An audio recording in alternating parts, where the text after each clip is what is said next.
Ladies and gentlemen, hey, hi, how you doing? Welcome back to the channel. Thank you so much for stopping by. With the Season 3 Reloaded update here in Warzone, we obviously got a significant meta update and weapon update with various different buffs and nerfs. And this is a rather strange meta update for a handful of reasons. It wasn't like game-shaking, completely revamping the entire meta in and of itself. It does do some very productive things. At the same time, though, it also is ignoring some major flaws in the meta right now, if you want to refer to it as that. So this meta balancing update, I want to break down in detail a little bit more, because obviously yesterday we went through the full patch notes, we detailed the specific changes, but we didn't really analyze the meta all that much. That's what I want to do here, at least the early presumptions and the early analysis of the meta. We'll gain more and more information as we play the game more today, tomorrow, the next day, and get hands-on with everything. This is more so just simply based off of patch note values and what was buffed, what was nerfed, because some really good things happened in this update, and then some really not so great things happened in this update at the same time. And that's kind of why I say it was a weird update. But I want to start first here. COD Community, we obviously use this page a lot for various meta breakdowns, our meta tier list, which we'll be covering here in a few days time as well, so stay tuned for that. And of course,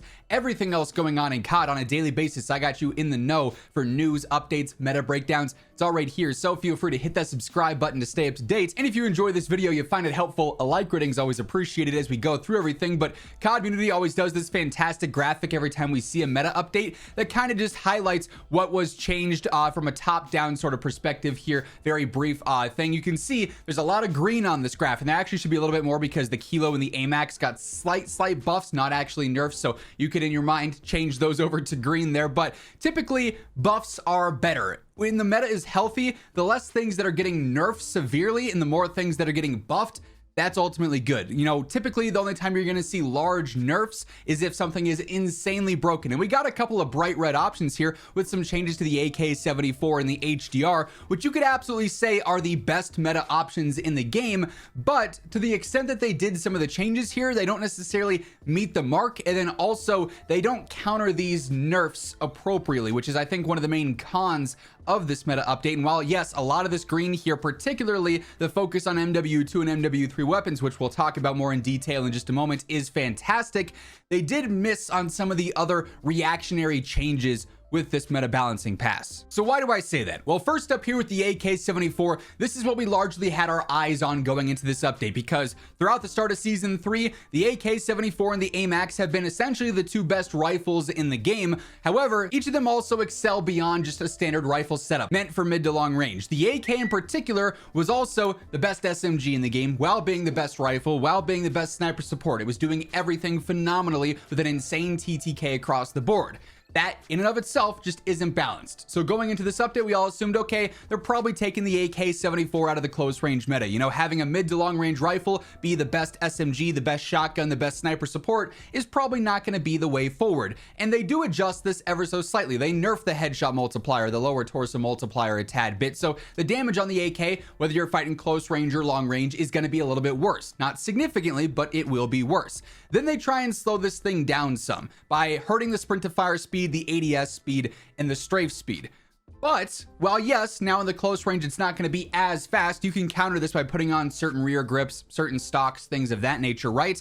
Its damage profile up close, outside of the multiplier nerfs there, is going to be the same. And that damage profile is still one of the quickest killing options there. So unfortunately, while there were so many other productive things in the close range meta, including some that we'll talk about momentarily, the AK-74's threat to the close range and its dominance there doesn't actually see severe changes here. The tad bit, worse it might be enough to force some people maybe over to the AMAX or to test out a new sub or something else, but ultimately it's not going to balance that close range meta as much as we probably would have hoped. So that in and of itself is a bit of a drawback. The other thing here is more focused on the long range meta. Yeah, while yes, we do see several buffs to weapons used in the long range meta here, whether it's rifles or some LMGs like what we have here, the sniping meta in specific and how that impacts the rest of the game did change a little bit, because the HDR, clearly the best sniper in the game, basically unmatched, they did nerf it a little bit in a way that is not going to take this thing out of the meta by any means. They just simply slowed the ADS down.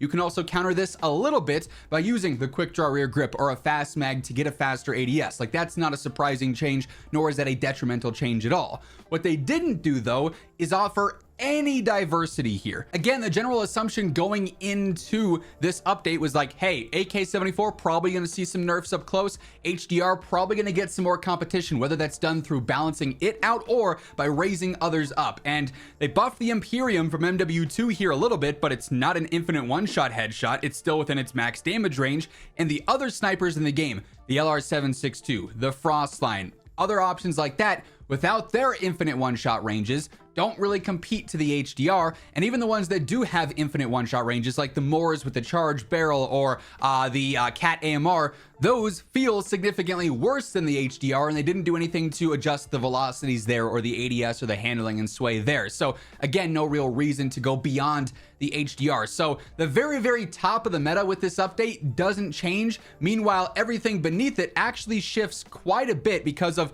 all of these updates that we have to these MW2 and MW3 weapons, whether they're LMGs, some SMG updates in here with the buffs to the damage there, and then the rifles especially as well, because COD Unity does take some of these early patch note values.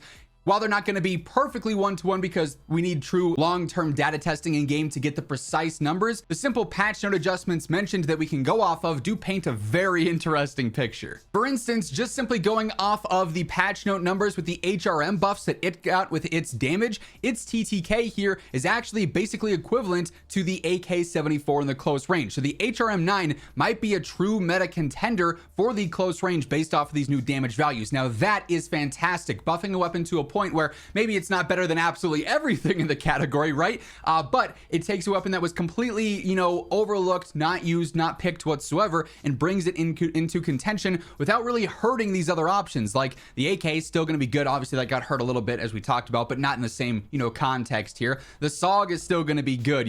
The Jackal, the Compact, all those options, they're still going to be good. The KSV, etc. While we also see the HRM get better. We see the P90 get slightly better. The MX9 get slightly better. Again, these are just the early values, so don't take these as 100%. This is how everything will play out. We'll get more approximate data and more detailed data as we see more tests done throughout the next few days. But a big note there that that's a big meta shakeup, and it's a productive one at that. And it's the same deal in the long range meta. COD Unity also focuses on the TAC-56, which it got some pretty crazy damage buffs as well, and it's now actually competing with the AMAX over range. The M4 doing the same as well over range. The Holger not as good, but still feeling a little bit more competitive versus the Grau 5.56, a Kilo, etc. So there's much more competition being done here now that they've gone through and followed up with some of those similar Black Ops 6 weapon buffs that we got at the start of season 3, now applying to MW2 and MW3 weapons. Now, it wasn't every single weapon that was touched is going to be instantly better. There were some minor updates and some minor buffs to things like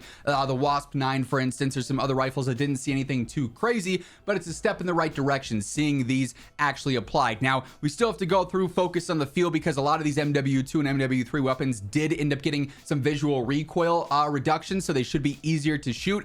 That's going to be a thing where, like, okay, we have to test this in game, test it in application, and see if that's going to be universally better for all these weapons, or if maybe the TAC-56 is better, but the Holger not so much, and how that individually applies. And that's something we'll learn again over the coming days. And unfortunately, we've got some post-edit Zach here. As I was talking about with those initial, changes to the weapons, those were preliminary stats and adjustments made off the patch notes specifically. As we're seeing this update roll out, now we can fully test things. COD Unity's gone through, updated things a little bit more. While we're still somewhat in a right direction, it's not as much of a leap as we initially thought it was. COD Unity posted updating saying, I've got some bad news about the HRM and the TAC-56 in specific. Obviously, the two weapons we highlighted here. In general, it is still a pro that they're focusing more on the MW2 and MW3 weapons, but it seems like these weren't significant or as significant as we initially thought. As we can see, the HRM still up there in TTK.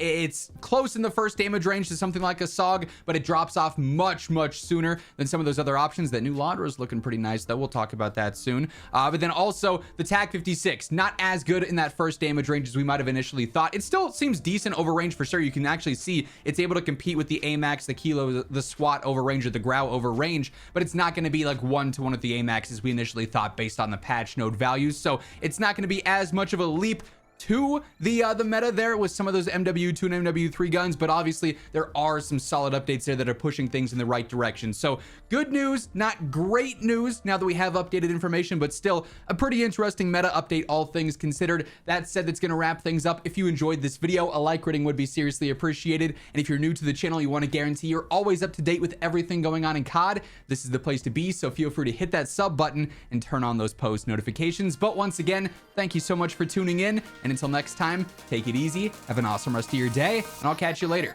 Peace out.